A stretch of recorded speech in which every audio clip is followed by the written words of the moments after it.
are covered in your full application. These were the things that are the most important part of your application, and review it as your enemy.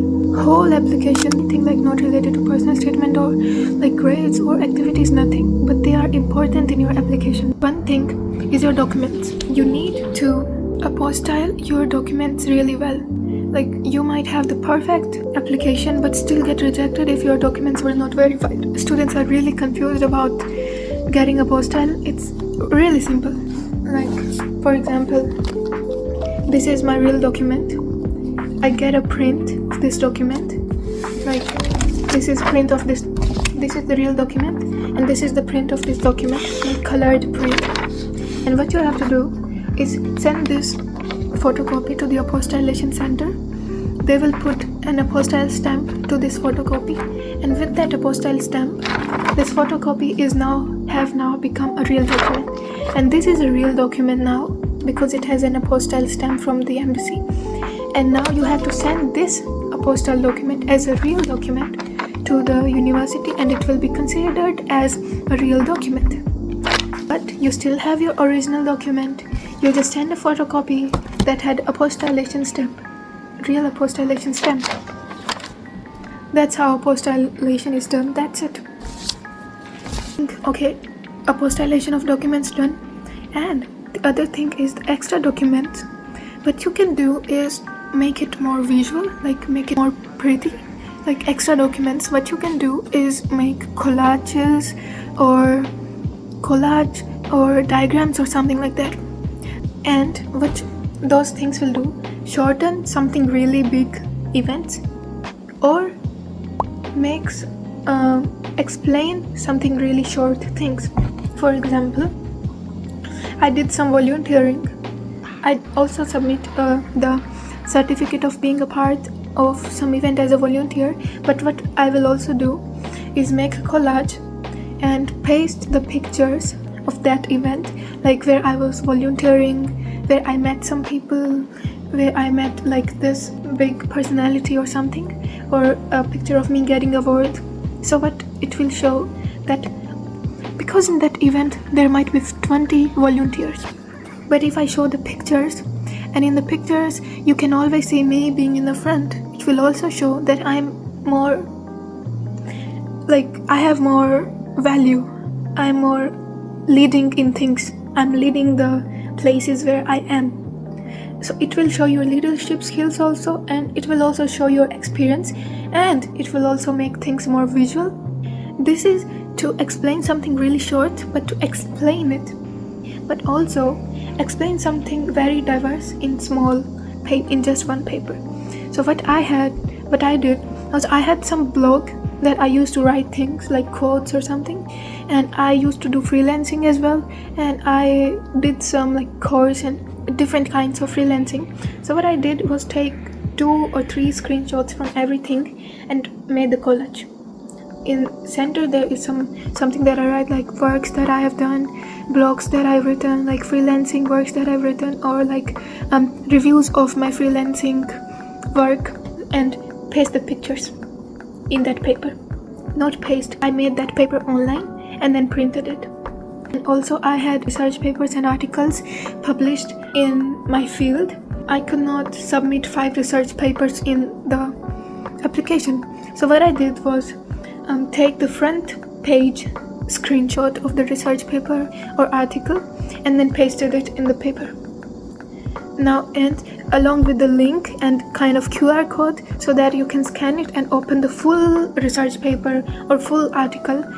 So in just one page I just submitted all the things, and because it's the first page with my name and organization name, so you know that I did it. So you can make collages and diagrams, either to make some small things but which are important to explain that, also to make something really diverse and kind of a lot of things, to put them in an organized way, in a like kind of precise way. Okay, you apostilled your documents, you made your application, you did everything. Now what you have to do is get your application, get your personal statement and everything, and review it as your enemy. Review it as someone who don't like you. So when you review it, question everything. So if I'm reading my essay, then if I write this thing like, I used to wake up at 4 a.m., will a stranger person think like this is a really good person if I wrote that? You need to think like that in every sentence, everything that you write, everything that you did in your application. You just need to look at it and think as a stranger or someone who don't like you, and if they read that thing, will they feel good? And if they feel like, yeah, this person did really good thing, then it means your application is good. Like, I should have things in my application that even if a person who don't like me read it, should feel that, oh, she did some good work. So if I have my application, I should not read it as Manvika, because as Manvika I did my best. Even if I got 80%, I did my best. I will always feel like, oh, 80%, but no. As a stranger who has hundreds of applications, there are like 70% of those applications who have more than 90% marks. Then those 80% are of no value to him. So that's why you need to read your application not as yourself, but as a person who doesn't know you and a person who know a lot of people other than you, or maybe who are even better than you. So only then you can really improve, really think of in what ways you can improve your application. And the other thing is that check your application and see the things. And okay, I have this certificate and I need to think that can a common student get the same certificate very easily? And if the answer is yes, then it's not a really good certificate. But if I see a certificate saying that I published this article in this blog, like, do you think a common student will be having this thing in their application? No, right? And because the answer is no, so it means that it is a good certificate. So you have to prioritize and you have to categorize, you have to know. This is the way to know if your application is good or not. When your application is almost all ready, and what? Now there comes that no one will tell you. Like, this is something like really personal, but like kind of hack. But nobody's going to tell you because this is not some guideline. This is something really tip and like something. Okay, let me tell you. What you have to do before 10 days of sending your application. I told previously that you need to kind of read and be connected to your university, read their pamphlets, read their about pages, and get connected to your university through Instagram pages and all this stuff. So what you have to do is get some particular thing and like something related to your major, and create that as a genuine doubt, like really genuine doubt. Like for example, I see a blog from university saying that there is this computer science event is being held in the university. Then what will I do is I will email the university and say that, hi, I'm this person and I'm considering to apply to your university. I read that this course is there or this event is being held on. Will the international students also be allowed to be a part of such events? Okay, so now let's see what is happening. If you send this doubt, one thing that they will know that you are connected to the university. It means you're really interested in university. The other thing is they will think that like you are really serious about applying to the university, that you are considering their programs. They will get to know that you really know them. And the other thing is, because you sent a doubt email directly to the university admission officers, they will kind of know you. Like if I get my email from some name, like I will kind of remember this. And when your application reaches to the university, then the admission officer will get an application and they will read the name. Oh, Manvika, this is the same student who asked me about that program. So it creates a connection. It creates a connection because you asked. They already have a little positive image of you, that this student is really curious, this student is really interested. So they will read your application with that same mindset. Oh, this is the same student. She must really, let me see how her application looks like. it will be their feeling towards reading your application. And it really increases your chance because it's kind of a psychological thing. It's like there are a lot of unknown people and there is one application who I know, oh yes, this student asked me this. You already stand out from the hundreds of applications. Why? Because your admission officer already knew you. So what you have to do is send at most, you don't have to keep sending emails, it will annoy them.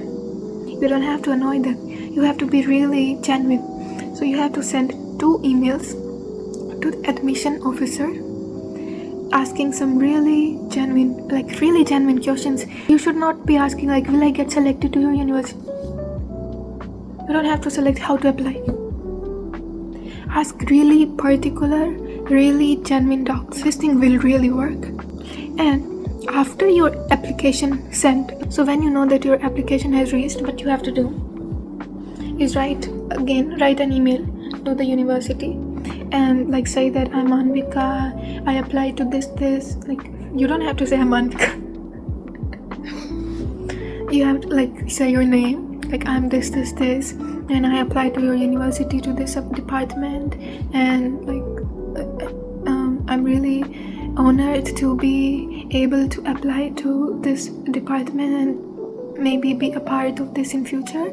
I wanted to confirm that my application reached. Just this. It's nothing doubt, it's nothing it's a really genuine thing to ask if my application reached, because what if my application didn't reach? You need to show that it really matters to you, that you're really thinking about it. You need to show that I'm really worried if my application reached, just like that. So now again you kind of connected to the admission officer. They again know you, oh, this is that applicant. They will check your application first, oh, did this application reach to us? Do we have this applicant's application? So you are making them do something, so you are getting connected to them, so they will know, oh, Manvika, this person have sent the application. So when they won't read your application just at the same day, so after some days when they read, and they will oh, this is that person, because now they remember your name. It creates kind of familiarity that makes them read the application with a good vibe, with a good mind. The other thing is you have to do is make your application easy for your admission. Why am I saying admission? I'm tired. So what you have to do is make your application good, easy for the admission officer. Admission officers have to read hundreds of applications. They are so tired. And in that condition, let's take example. There are 2 applicants. One applicant sent their application is really managed. They have put labels on every document, this document is this document is this, and separated all the sections of the application with a paper clip, and they have written clear things, and it's all organized. So the second applicant have no labels on their documents. They are not separated, they are mixed, and there are very unclear things written in their personal statement, and it's very unorganized.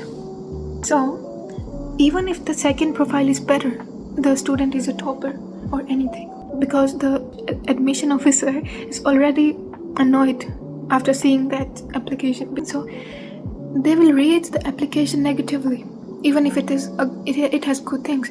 But when they read the first application, they will be even if it is not so good, but it's really managed, it will make you feel good. So if you feel good, you will analyze it with a good emotion. So it makes your impression good. It's not your application here, it's you here. It's who came really dressed well, good hair and all managed, and a person just woke up without even taking a shower came. You could not come here, so your application came here. You need to make your application look as you, represent you.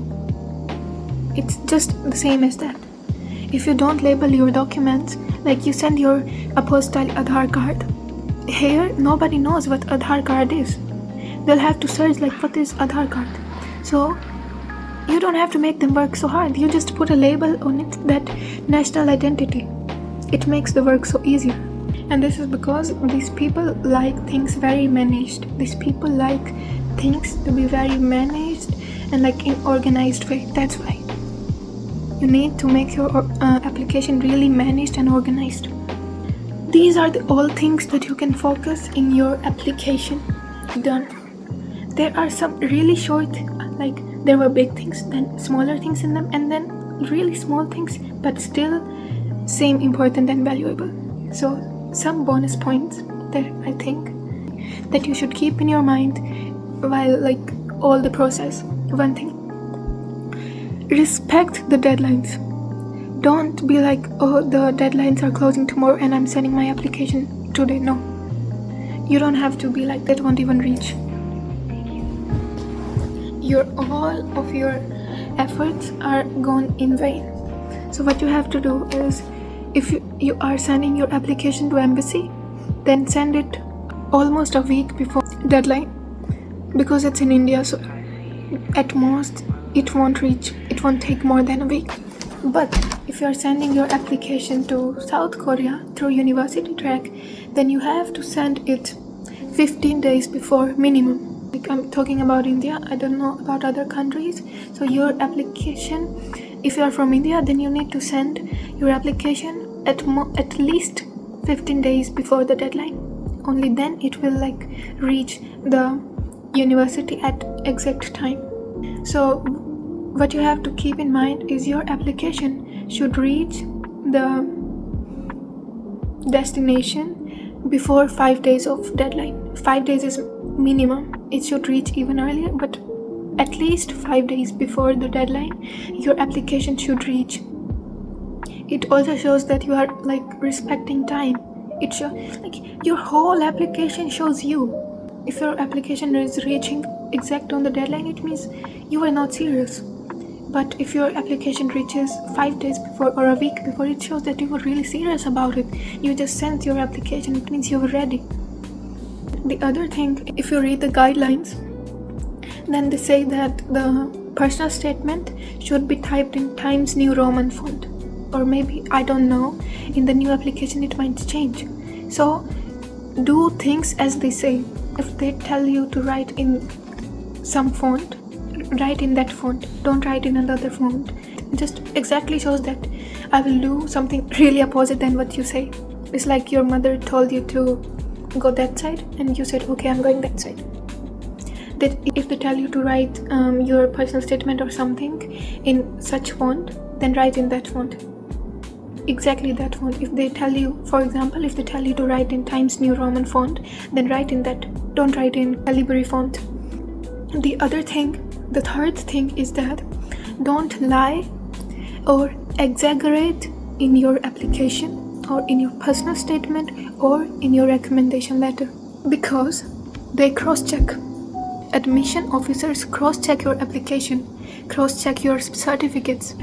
Why I know this? Because I had some talk with my teachers, and they told that after some students apply to abroad universities, the principal get the calls from universities about inquiring about some students, like if they have this certificate or they have written this in their statement. Is this true? So don't lie in your application, because things are being cross-checked. It's not something you just do. It's a really like government thing. It's very professional thing. You need to be really true about what things you put in your application. You can't just put any like made up thing.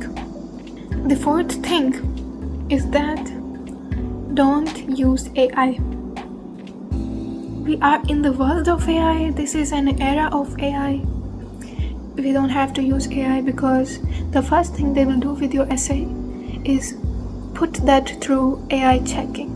They have technology to check if this piece of writing has been written by AI or not. Just put that in a software and know if it is written by AI, and everything is gone if it is written by AI.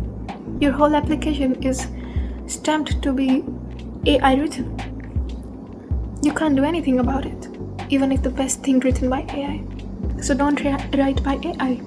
You know, AI is artificial intelligence, but we've got brains and it's real intelligence.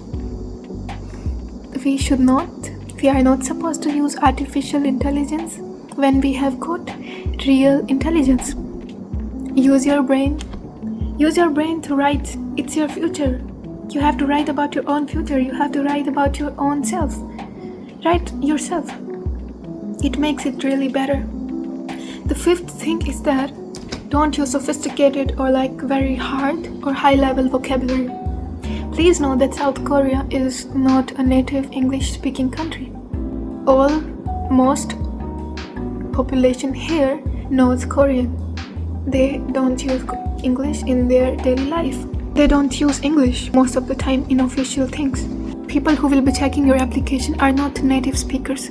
They just know English. They are not good at it. They might be good at it, but they are not native speakers. They don't have very sophisticated or high level vocabulary.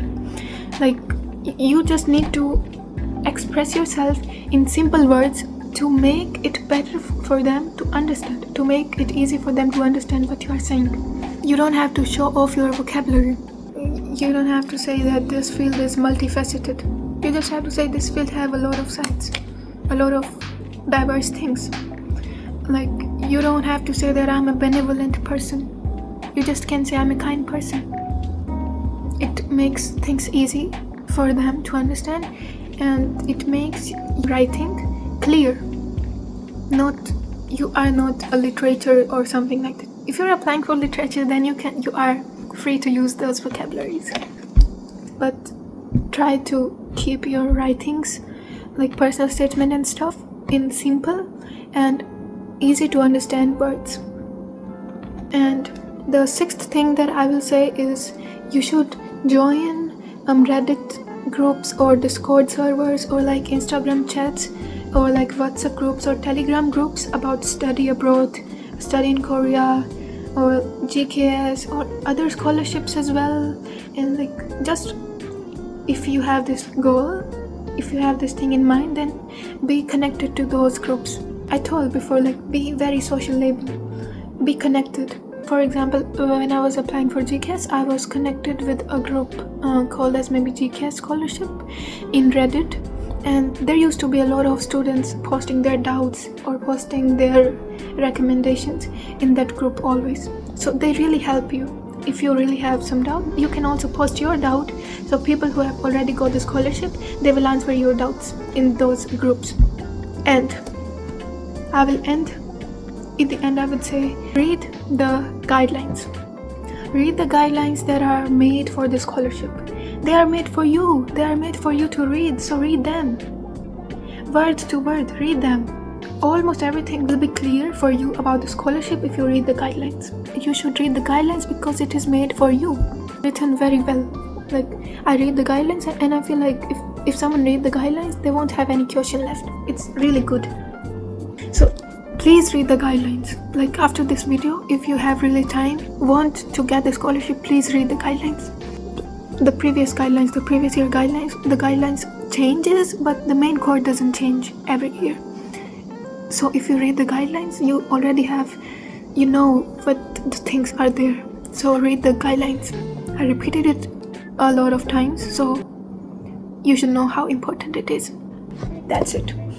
That's all that was in this brain of mine that I could tell about GKS.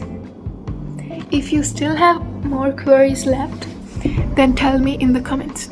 You can comment, if you are a regular viewer of my channel, then you will know that I answer every comment in my channel, in videos, relevant comments really. So if you really have doubts, any doubt, literally any doubt, just comment it. I will make sure. You can believe me on that I will answer your comment. I will answer your doubts. If you have any doubt, you can comment on this video, or you can also text me on Instagram. I'm always willing to help you. But you need to help yourself as well. You need to work hard for this scholarship. You need to be serious for it. If you really work hard for it, you will get it. Believe in it. If you really work hard for it, you will get it, no matter what. But if you still don't get it, then at least you worked hard. You improved as a person in the process. And I think destiny had something else for you. If one door closes, other will open. It's like that. If you don't get this, but still you worked hard, then you need to be proud of yourself because you worked hard. You can do it. Stay tuned for my next video as well. I will be reading my personal statement and study plan. I will be reading my personal statement and study plan as well. Stay tuned for it. Bye bye.